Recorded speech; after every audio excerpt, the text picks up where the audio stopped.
আগে যাই ওয়াজ করতে হুজুররা সব আওয়ামী লীগের বিরুদ্ধে যেত, এখন ওয়াজ করলে বিএনপির বিরুদ্ধে চলে যায়। কি করা, যন্ত্রণা।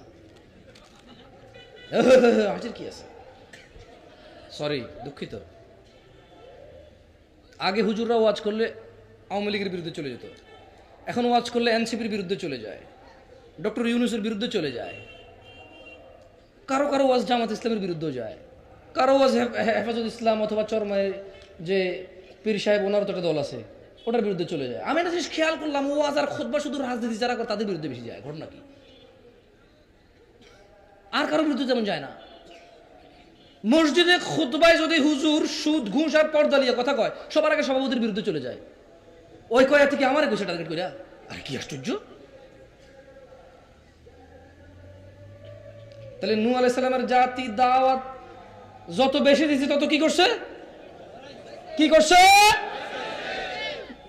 আর কানে কি দিছে, মুখ কোথায় ডাকছে, জিদ করে কি করছে, অহংকার করছে। আমাদের ভিতরে মিল পাই না আমরা? হ্যাঁ, মিল পাই না? জুমার খুতবার পরে আসরে কেউ নাই, মিল পান না আপনি? মিল পান না? এখানে আমি যদি বলি যে দাড়ি কাটা হারাম, ঠিক কিনা? সব দাড়ি কাটা লোক ঠিক কইছে।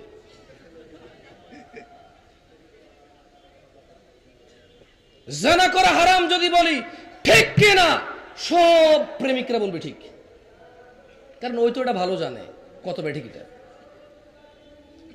সুম্মা নূহ আলাইহিস সালাম বলল তারপরে, মানে যখন কানে আঙ্গুল দিছে, মুখে কাপড় দিয়ে ঢেকে নিছে, আর জিদ করে আরো বেশি অহংকার করছে ওনার জাতি, দেখেন উনি হার মানেনি। ইয়া আল্লাহ, নূহ আলাইহিস সালাম কেমন মানুষ ছিল। ওনার জাতি ওনাকে এইভাবে মানে রিয়েক্ট করছে ওনার সাথে, কিন্তু উনি কিন্তু জাতির প্রতি উনি কিন্তু করেনি, কি করেনি, ক্ষান্ত হয়নি, জাতির প্রতি ভালোবাসা কমায়নি।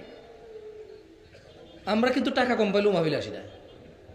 আমি খুঁজি না, তবে আমি যে এক ফর্ম বানাইছি, মানে আমার কথা বলতেছি, আমি দুষ্টামি করতেছি না।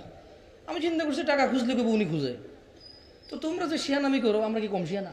আমি এক ফর্ম বানাইছি 2022 সালে। এই ফর্ম 30 জন দাওয়াত দিতে যাইয়া 22 জন বোঝে না কি লিখবে এখানে, আর রিপ্লাই দিতে দেয় না।